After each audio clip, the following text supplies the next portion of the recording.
150 de...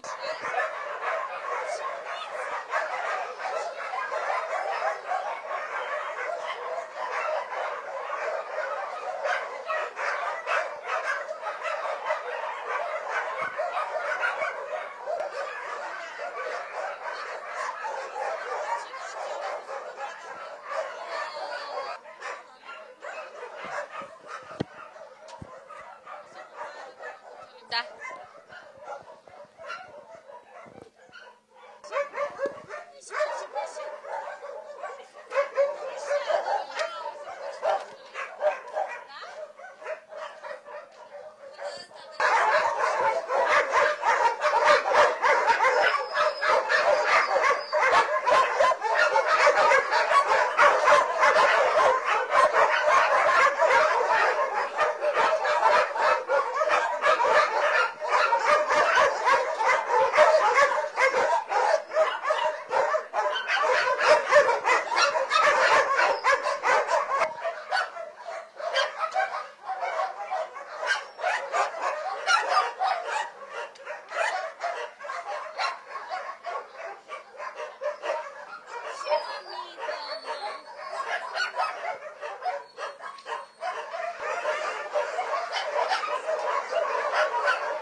Aveți la această dată câini care aveți și câini pui.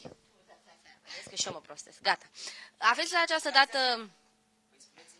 Asta vă întreb, că aveți și pui de căței care așteaptă să fie adoptați. Și să spuneți, da, așa avem și pui, și câini adulți, dar și câini mici care merită adoptați.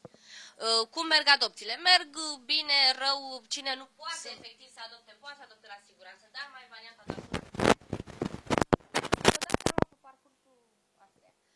În acest moment aveți la țară și câini adulți, dar și puișori. Cum merg adopțiile? Sunt perioade când merg mai bine, sunt perioade când nu prea merg. Puii sunt mai preferați de cei care vin să adopte? Cum vedeți? Nu sunt prea preferați, dar ar trebui adoptați. Aveți pui la această dată? Da? Avem 4 mari, 2 lunși și alții mititei. Care așteaptă o familie. Da, da, exact.